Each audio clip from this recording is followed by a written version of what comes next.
பாரத பிரதமரின் கங்கை கொண்ட சோழபுர வருகை. ஒரு இந்திய அரசியல் கட்சி தலைவர்கள் யாராச்சும் தஞ்சை பக்கம் வந்துட்டாலே இந்திரா காந்தி அம்மையாருடைய ஆட்சி இழப்பும் கருணாநிதி அவர்களுடைய ஆட்சி இழப்பும் அடிக்கோடிட்டு காட்டப்படுது. தஞ்சாவூரை பற்றி அப்படி ஒரு பயம் உண்டு. பெருவுடையார் கோயிலுக்கு குறிப்பிட்ட வாசல் வழியாக வந்தவர்கள் ஆட்சி இழப்பார்கள் என்ற நம்பிக்கை ஆட்சியாளரிடம் இருக்கிறது, கருணாநிதியிடம் இருந்தது. இந்த கங்கை கொண்ட சோழபுரத்தின் வரலாறு மோடியே பேசியிருக்கிறார். அதை ராஜேந்திர சோழன் இங்கிருந்து வடநாட்டுக்கு படையெடுத்து சென்று வடநாட்டு மன்னர்களை வென்று அவர்களை ஒன்றுமில்லாமல் தவிடுபடியாய் பிறகு அவர்கள் மீது தான் கொண்ட வெற்றியை அடையாளப்படுத்துவதற்காக கங்கை நீரை குடங்களிலே மோந்து வந்தார். ஆனால் கங்கையின் மகத்துவத்தை புனிதத்தை உணர்ந்த ராஜேந்திர சோழன் தான் அதை இந்த திருத்தலத்திற்கு எடுத்துட்டு வந்தார் அப்படின்ற ஒரு வரலாறும் பேசப்படுது. ஆனால் இந்த கங்கை நீரை ஏன் பெருவுடையாருக்கு ஊற்றினான் என்றால், கங்கை வெல்லப்பட்டதனுடைய வடநாடு வெல்லப்பட்டதனுடைய அடையாளம். அது கங்கை கொண்ட சோழபுரம். கங்கையை கொண்டான் ராஜேந்திர சோழன். கங்கையை கொண்டான் என்றால் கங்கையை வென்றான். கங்கையை கொண்டவன் கட்டிய சோழபுரம். ஆகவே இந்த வெறும் சோழபுரம் இல்லை. கருத்து என்னன்னா, பிரம்மாண்ட சிலை அமைக்கப்படும் ராஜராஜ சோழனுக்கும் அவருடைய மகன் ராஜேந்திர சோழனுக்கும் தமிழகத்துல பிரம்மாண்ட சிலை அமைக்கப்படும் சொல்றாங்க. ஒரு வடநாட்டுல இருந்து வந்த பிரதமர் சொல்ற இந்த கருத்தை இவ்வளவு நாள் தமிழகத்துல ஆட்சியில இருந்த பலரும் கூட பேசாம இருக்காங்களே, இது குறித்து திருவள்ளுவருக்கு 133 அடி சிலையை கன்னியாகுமரியில் வைத்தோம். வள்ளுவர் கோட்டம் கட்டினோம். இதை கட்டியவன் ஒருத்தனும் உண்மையே பேசுவதில்லை. திமுக ஆட்சியில் கருணாநிதியிலிருந்து ஸ்டாலின் வரையில் யாரும் உண்மையே பேசுவதில்லை. ஒருவரிடமும் ஒழுக்கம் இல்லை, ஒருவரிடமும் நாணயம் இல்லை, நேர்மை இல்லை, எதுவும் இல்லை. ஆனால் திருவள்ளுவருக்கு 133 அடி சிலை. இத்தகைய அளவுக்கு ஆட்சி புரிந்தவர்களுக்கெல்லாம் மெரினா பீச்சில் பிரம்மாண்ட கல்லறை அமைக்கிறாங்க. ஆனால் பல நாடுகளை கட்டி ஆண்டு ஒழுக்க நெறியோடு வாழ்ந்து நம்மளுடைய மன்னர்கள் ராஜராஜ சோழனோட கல்லறை எப்படி இருக்குது அப்படின்றது எல்லாருக்குமே தெரியும்.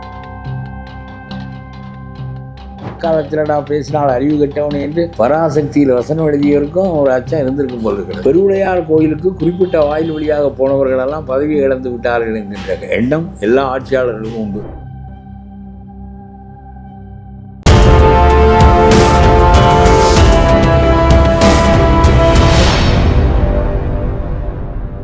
யூதமிழ் நேயர்களுக்கு வணக்கம். இன்னைக்கு நம்ம கூட தமிழக தன்னுரிமை கழக தலைவர் திரு பழக்கருப்பையா சார் அவர்கள் தான் இணைஞ்சிருக்காங்க. வணக்கம் சார். பாரத பிரதமரின் கங்கை கொண்ட சோழபுர வருகை. ஒரு இந்திய அரசியல் கட்சி தலைவர்கள் யாராச்சும் தஞ்சை பக்கம் வந்துட்டாலே இந்திரா காந்தி அம்மையாருடைய ஆட்சி இழப்பும் கருணாநிதி அவர்களுடைய ஆட்சி இழப்பும் அடிக்கோடிட்டு காட்டப்படுது. இந்த வரலாறு குறித்த சுவாரஸ்ய பின்னணி என்ன அப்படின்றது குறித்து நீங்க பேசினா நல்லா இருக்கும் சார். அது எனக்கு தெரியல. ஆனால் தஞ்சாவூரை பற்றி அப்படி ஒரு பயம் உண்டு. பெருவுடையார் கோயிலுக்கு குறிப்பிட்ட வாசல் வழியாக வந்தவர்கள் ஆட்சி இழப்பார்கள் என்ற நம்பிக்கை ஆட்சியாளரிடம் இருக்கிறது, கருணாநிதியிடம் இருந்தது. அதனால் அது இந்த மாதிரி நம்பிக்கைகள் அடிப்படையில் அவர்கள் அச்சம் கொள்ளுகிறார்களே தவிர அது மெய்ப்பிக்கப்பட்டதா என்று சொல்ல முடியாது. இப்பொழுது அவர் வந்திருப்பது பெருவுடையார் கோயிலுக்கு அல்ல, கங்கை கொண்ட சோழபுரம் பெருவுடையார் கோயிலுக்கு, தஞ்சை பெருவுடையார் கோயிலுக்கு அல்ல. ஆனால் அதை ரொம்ப பெருமைப்படுத்தியிருக்கிறார். இந்திய பண்பாட்டினுடைய சின்னம் என்றதை சொல்லியிருக்கிறார். அது தமிழ் பண்பாட்டினுடைய சின்னம். அது தமிழ் பண்பாட்டினுடைய பெரிய பெருமை சோழ பேரரசு தான். தமிழனுக்கு ஒரே ஒரு பேரரசு மட்டும்தான் இருந்தது, சோழ பேரரசு. முகலாய பேரரசு போல், மௌரிய பேரரசு போல் ஒரே ஒரு பேரரசு தமிழர்களுக்கு இருந்தது. ராஜராஜ சோழன் பெரிய மன்னன், ராஜேந்திர சோழனும் பெரிய மன்னன். இந்த கங்கை கொண்ட சோழபுரத்தின் வரலாறு மோடியே பேசியிருக்கிறார். அதை ராஜேந்திர சோழன் இங்கிருந்து வடநாட்டுக்கு படையெடுத்து சென்று வடநாட்டு மன்னர்களை வென்று அவர்களை ஒன்றுமில்லாமல் தவிடுபடியாக்கி பிறகு அவர்கள் மீது தான் கொண்ட வெற்றியை அடையாளப்படுத்துவதற்காக கங்கை நீரை குடங்களிலே மோந்து வந்தார். ஆனால் கங்கையின் மகத்துவத்தை புனிதத்தை உணர்ந்த ராஜேந்திர சோழன் தான் அதை இந்த திருத்தலத்திற்கு எடுத்துட்டு வந்தார் அப்படின்ற ஒரு வரலாறும் பேசப்படுது. இல்லை, எனக்கு புனிதம் என்பது ஒரு பக்கம் இருக்கட்டும். காவிரியாரும் புனிதம்தான், கங்கையும் புனிதம்தான், கோதாவரியும் புனிதம்தான். அதாவது பெரிய ஆறுகள், வற்றாத ஆறுகள், அவற்றையெல்லாம் பெண்ணாக நாம் சொல்வோம், தெய்வமாக நாம் சொல்வோம். யாரும் ஆற்று நீரில் கேடு செய்வதற்கு ஒப்ப மாட்டோம். ஏனென்றால் எல்லா ஆறுகளின் பேரும் பெண்களின் பேர் தான். எல்லா பெண்களும் தாயோடு ஒப்ப மதிக்கின்ற தன்மை ஆறுகளை பற்றி தமிழர்களுக்கு உண்டு. அது வடநாட்டில் உண்டா என்று எனக்கு தெரியவில்லை, இந்தி மொழியிலே உண்டா என்று தெரியவில்லை. தமிழ்நாட்டில் காவிரி தாய், அதே மாதிரி கங்கையின் தாய் தான். சரி, வடநாட்டு மன்னர்களையெல்லாம் படையெடுத்து வென்று அவர்களுடைய செருக்கை அடக்கி அதனுடைய அடையாளமாக பெருமையாக பேசப்படுகின்ற கங்கை நீரை குடங்களில் சுமந்து வந்து இங்கே ஒரு நகரத்தை உருவாக்கி ஒரு பெரிய கோயிலை கட்டி அதற்கு திருமுழுக்காட்டு செய்வதற்கு கங்கை நீரை பயன்படுத்தினார். கங்கை நீர் புனித நீர் என்பது இயற்கையான அடையாளம் தான். ஆனால் இந்த கங்கை நீரை ஏன் பெருவுடையாருக்கு ஊற்றினான் என்றால், கங்கை வெல்லப்பட்டதனுடைய, வடநாடு வெல்லப்பட்டதனுடைய அடையாளம். அது கங்கை கொண்ட சோழபுரம். கங்கையை கொண்டான் ராஜேந்திர சோழன். கங்கையை கொண்டான் என்றால் கங்கையை வென்றான். கங்கையை கொண்டவன் கட்டிய சோழபுரம். ஆகவே இந்த வெறும் சோழபுரம் இல்லை, வடநாட்டை வென்று அந்த மன்னர்களை ஒடுக்கியதன் அடையாளமாக கங்கை கொண்டு வரப்பட்ட சோழபுரம். அதனாலே இது எல்லாத்தையும் இந்தியா இந்தியா என்று மோடி சொல்வார். அதனாலே அது நான் சொல்கிறேன், மராத்திய பண்பாடு வேறு, ஒரிய பண்பாடு வேறு. கலிங்கம் என்று பெயர் ஒரியாவுக்கு. ஆமாம், அந்த கலிங்க போரில் தான் அசோகன் மனம் மாறினான். கலிங்கம் என்பது ரொம்ப புகழ்பெற்ற நாடு. நம்முடைய மன்னர்களில் ஒருவன் கலிங்கத்தின் மீது படையெடுத்திருக்கிறான். அந்த படையெடுப்பை பாராட்டி எழுதப்பட்ட நூல் தான் கலிங்கத்து பரணி. ஆகவே இவையெல்லாம் நடந்திருக்கின்றன. எல்லாத்தையும் பாரத கூட்டுக்குள் அடக்குவதற்காக ஒரு பார்ப்பார். அது ஒரு வகை. ஆனால் இந்திய நாகரிகம் என்பது 2 வகை. ஒன்று வேத நாகரிகம், சமக்கிருதத்தை சார்ந்த நாகரிகம், கங்கை நாகரிகம். இன்னொன்று அது ஆரிய நாகரிகம். இது திராவிட நாகரிகம். இது தமிழனின் நாகரிகம். தெற்கே பூராவும், விந்திய மலைக்கு தெற்கே பூராவும் திராவிடம் தான். தட்சிண பிரதேசம் பூராவும் திராவிடம் தான். தமிழ் என்ற மொழிகள் என்று சொல்லி தனித்து 2 நாகரிகங்கள் இந்தியாவை உருவாக்கின. எல்லாவற்றையும் சேர்த்து பாரதம் என்று சொல்லிக் கொள்வதிலே நமக்கு மறுப்பொன்றும் இல்லை. ஆனால் ஆரிய நாகரிகம் நம்முடைய தலையில் ஏறி உட்காரக்கூடாது என்பது நம்முடைய கருத்து. அவர்கள் அதை ஒப்புக்கொண்டு விட்டார்கள். நமக்கு தனி மதம், தனி பண்பாடு இருக்கின்ற காரணத்தினால் ஆரியத்தை நாம் வேற்றுமைப்படுத்துகிறோம். பாரதத்தை ஒன்றிணைக்கக்கூடிய ஒரு முயற்சியில் ஈடுபட்டிருக்க பிரதமர் அவர்கள் முன்வைக்கிற ஒரு கருத்து என்னன்னா, பிரம்மாண்ட சிலை அமைக்கப்படும் ராஜராஜ சோழனுக்கும் அவருடைய மகன் ராஜேந்திர சோழனுக்கும் தமிழகத்தில் பிரம்மாண்ட சிலை அமைக்கப்படும் சொல்றாங்க. ஒரு வடநாட்டில இருந்து வந்த பிரதமர் சொல்ற இந்த கருத்தை இவ்வளவு நாள் தமிழகத்தில் ஆட்சியில் இருந்த பலரும் கூட பேசாம இருக்காங்களே, இது குறித்து உண்மைதான். அது பரவாயில்லை. அவர் தமிழ்நாட்டுக்குள் ஊடுருவதற்கு பெருமுயற்சி செய்கிறார் மோடி. ஆனால் நான் சொல்லுகிறேன், ஒன்றுமே தமிழ்நாட்டுக்கு தரவில்லை, அவர் மோசடி செய்கிறார் என்று ஸ்டாலின் சொல்வதெல்லாம் உண்மையில்லை. அவரே சொல்லுகிறார், 3 மடங்கு தமிழ்நாட்டுக்கு நாங்கள் கொடுத்துருக்கிறோம். காங்கிரஸும் இவர்களும் கூட்டணியில் இருந்தார்கள். அங்கிருந்து இவர்கள் வாங்கியதை விட நான் ஆட்சிக்கு வந்த பிறகு 3 மடங்கு கொடுத்துருக்கிறேன் என்று சொல்லுகிறார். மெட்ரோ திட்டங்கள், அந்த திட்டங்கள், மெட்ரோவுக்கு போய் தமிழ்நாட்டில் நிறைவேற்ற முடியவில்லை என்று ஸ்டாலின் ஒரு வகையாக போய் தொங்கி இந்த சென்னை மெட்ரோ திட்டம் இப்பொழுது நிறைவேறுகிறது. பல காரியங்கள், அது நெடுஞ்சாலைகள் முழுவதும் அவர்கள் தான் போடுகிறார்கள். இன்றைக்கு இந்த சாலைகளெல்லாம் வண்டிகள் பறக்கின்றனவே, இந்த சாலைகளுக்கெல்லாம் காரணம் அவர்கள் தான். அது மாதிரி கிராம வீடு கட்டும் திட்டம், கிராமிய சாலைகள் திட்டம், அப்புறம் விவசாயிகளுக்கு ஒவ்வொருவனுக்கும் 6000 ரூபாய் மானியம் என்று எதேதோ செய்கிறார்கள். இதெல்லாம் செய்ய வேண்டியதான். நம்ம வாங்குகிற வரி இதற்காகத்தானே. அதனாலே இவர்கள் செய்வதை பற்றி அது ஒரு பெரிய நிலைப்பாடு ஒன்றுமில்லை. ஆனால் இவர்கள் ஒன்றுமே செய்யாதது போல, இவர்களுடைய கையோடை கூட தட்டி பறித்து விட்டது போல இவர்கள் பேசுவார். அது சும்மா வெட்டி பேச்சு. ஆகவே சரி, இதுவரையிலும் மத்திய அரசாங்கத்தில் உள்ளவர்கள் தமிழ்நாட்டு மன்னர்களையோ தமிழ்நாட்டு கவிஞர்களையோ நேரடியாக வந்து பாராட்டுகின்ற பழக்கம் இல்லை. இப்பொழுது இந்த தமிழ்நாட்டில் ஊடுருவதற்கு இதை தவிர வேறு வழி இல்லை என்கின்ற நிலையில், நோக்கம் எவ்வாறா இருந்தாலும் ஒரு நல்லது நடக்குது இல்லை சார், அதை நம்ம பாராட்டலாம்ல. அது சரி இருக்கட்டும். ராஜேந்திர சோழன், ராஜராஜ சோழன் 2 பேருடைய சிலைகளை வைப்பது தமிழ் அடையாளம்தான் அவர்களெல்லாம். அதனால் குறை ஒன்றும் இல்லை. ஆனால் அவருடைய நோக்கம் எதுவாக இருந்தாலும் செய்யப்படுகின்ற செயல் சிறந்த செயல்தான் இவர்கள். ஆனால் எதுவாக இருந்தால் வெறும் அடையாளங்களால் பயனில்லை. தமிழ் உணர்வு நமக்கு இயற்கையாக பெற வேண்டும் என்று திருவள்ளுவருடைய சிலையை வைத்து கொண்டிருக்கின்ற காலத்தில் தான் நாட்டினுடைய பொது ஒழுக்கம் குறைந்து விட்டது. திருவள்ளுவருக்கு 133 அடி சிலையை கன்னியாகுமரியில் வைத்தோம். வள்ளுவர் கோட்டம் கட்டினோம்.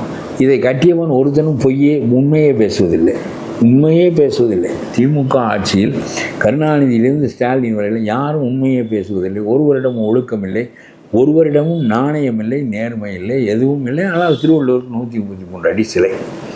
திருக்குறள் கடைபிடிக்கப்படுவதனால் ஒரு நாடு மேன்மையடையுமே தவிர திருவள்ளுவருக்கு சிலை வைப்பதனால் மேன்மையடையாது. நீங்கள் யூஆர் டூயிங் ஐடென்டிட்டி பாலிடிக்ஸ், அதில் பயனில்லை என்று நான் சொல்கிறேன். நாடு ஒழுக்கத்தில் நேர்மையில் எல்லாவற்றிலும் கீழ்நிலை அடைந்து விட்டது. 8 வயது பெண்ணிலிருந்து 80 வயது கிழவி வரையிலும் கற்பழிக்கிறான். ஒரு நிலையும் கிடையாது. எல்லாம் குடி பெரிய காரணம்.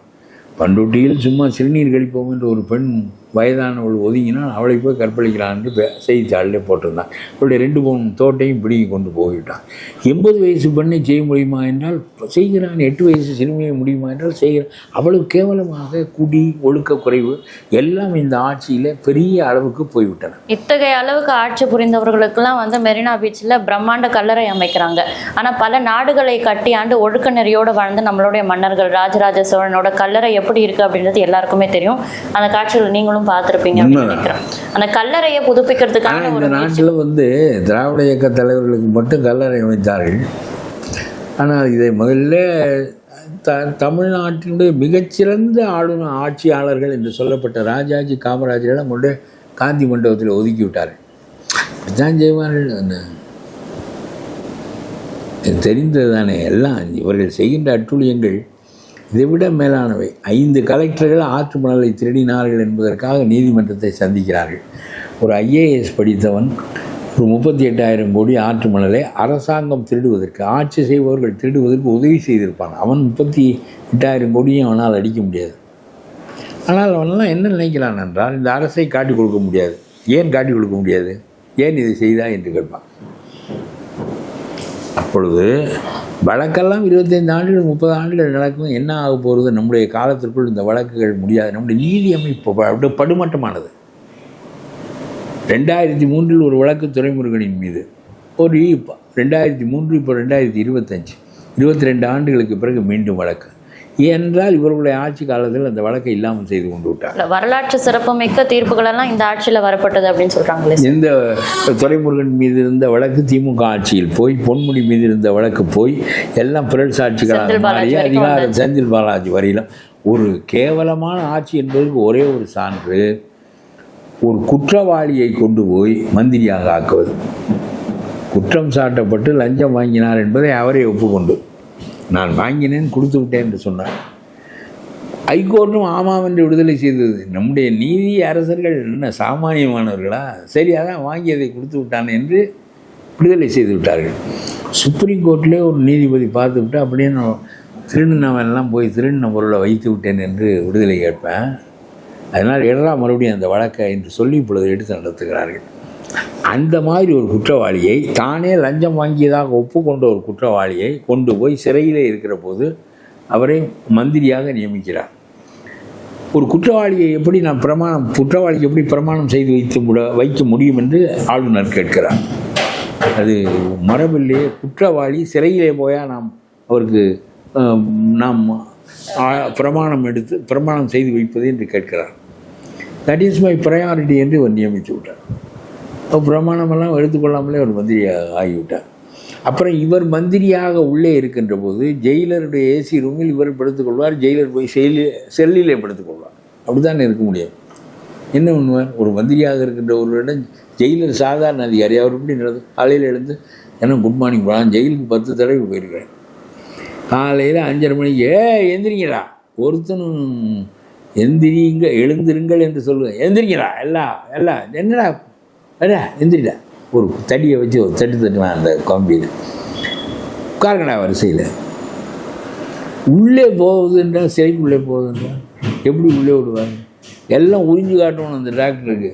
இப்படி தான் சிறை. மந்திரியை மந்திரியாக ஆக்கி வைத்தால் என்ன பண்ணுவேன்? இவன் தான் எல்லாத்தையும் இழந்துட்டு நிற்கணும்னு வைத்தாங்க. கேவலம். இந்த ஆட்சியில் கலெக்டர்களெல்லாம் லஞ்ச ஊழல் வழக்கில் நீதிமன்றம் போகிறார்கள். மந்திரிகளெல்லாம் குற்றவாளிகளாகி சிறைகளிலேயே மந்திரிகளாக நியமிக்கப்படுகிறார்கள். அப்புறம் பாரு, கிட்னி திருடப்படுது. என்ன இந்த ஆட்சியில் நடக்குதுன்னு காலத்திலடா பேசினால் அறிவு கட்டவனே என்று பராசக்தியில் வசனம் எழுதியவருக்கும் ஒரு அச்சம் இருந்திருக்கும் போல் இருக்கிறது. பெருவுடையார் கோயிலுக்கு குறிப்பிட்ட வாயில் வழியாக போனவர்களெல்லாம் பதவி இழந்து விட்டார்கள் என்கின்ற எண்ணம் எல்லா ஆட்சியாளர்களுக்கும் உண்டு. யாரும் அந்த வழியாக வருவதில்லை. ஒரு குறிப்பிட்ட வாயில் வழியாக வந்தால் பெருவுடையார் கோயிலுக்கு ஆட்சியில் இருக்கின்ற காலத்தில் போனாலே ஆட்சி போய்விடும். அதற்காக பின்னாடி தனியாக வாசலெல்லாம் அமைக்கப்பட்டுச்சு, கட்டப்பட்டுச்சுன்னு அப்படி தான் சொல்லுவார்கள். அதனால் இவர்கள் என்ன பகுத்தறிவாதிகள் என்று தெரியவில்லை. நாம் முறையாக ஆண்டால், நேர்மையாக ஆண்டால் நம்முடைய ஆட்சி காலத்திற்கும் நிற்காவிட்டால் நினைவு கூறப்படும் என்கின்ற எண்ணம் இல்லை அவர்களுக்கு. இதெல்லாம் இந்த மாதிரி யாரோ இந்த வாசல் வழியாக போனால் ஆட்சி போய்விடும், அந்த வாசல் வழியாக. வரலாற்றில் இந்த அச்சம் எப்போத்திலிருந்து ஏற்பட்டதா நினைக்கிறீங்க சார்? இல்லை, இது மூட நம்பிக்கை. மக்களிடம் எப்பொழுதுமே அந்த மூட நம்பிக்கைகள் உண்டு. பகுத்தறிவாதிகள் என்று சொல்லுகின்றவர்களுக்கும் எப்படி இந்த மூட நம்பிக்கை வந்தது என்பதுதான் கேள்வி. மற்றவர்கள் சாதாரணமான மனிதர்கள். அவங்க பகுத்தறிவாளரா அப்படின்றதுல ஒரு கேள்வி வருது. அதனால அவர்கள் பாருங்க, இந்த ஆயுஷ் ஹோமம் போய் செய்தார்களே ஸ்டாலினுடைய துணைவியார், திருவிடை மருதூரா, அது என்ன ஊர், அந்த ஊரில் போய் ஆயுஷ் ஹோமம் செய்தார்கள். அவருடைய ஆயுள் வளர வேண்டும் என்பதற்காக சமஸ்கிருதம் ஓதி ஐயர்களை வைத்து செய்தார்கள். துணைவியாருடைய விருப்பத்திற்கு துணைவியாருடைய விருப்பம் தமிழ் பூசாரியை வைத்து செய்வது தானே. அதை அந்த ஊரில் போய் ஐயரை வைத்து சமஸ்கிருதத்தில் ஓதி அந்த ஹோமங்களெல்லாம் வளர்த்து, தீ வளர்த்து இதை செய்தார்கள். அது அவருடைய விருப்பம். என்ன விருப்பம்? நீ அதில் இது ஒரு மனிதனுடைய ஆயுள் வளருவது குறைவதெல்லாம் உண்டா? எப்போ பிறக்கின்றோம், எப்பொழுது சாகின்றோம், எல்லாமே தீர்மானிக்கப்பட்டவை. நம்ம கையில் அது ஒன்றுமே கிடையாது. இதை போய் வளர்க்குறேன் என்று சொன்னால் அது ஒரு மூட நம்பிக்கை தானே. ஆக பராசக்தி எழுதியவர்கள் குடும்பங்களிலே தான் மூட நம்பிக்கை பெரிதாக வளர்கிறது. இவ்வளவு நேரம் நேர்காணல் இணைந்து எங்களுடைய பல கேள்விகளுக்கு விளக்கமான பதில் அளித்ததுக்கு ரொம்ப நன்றி.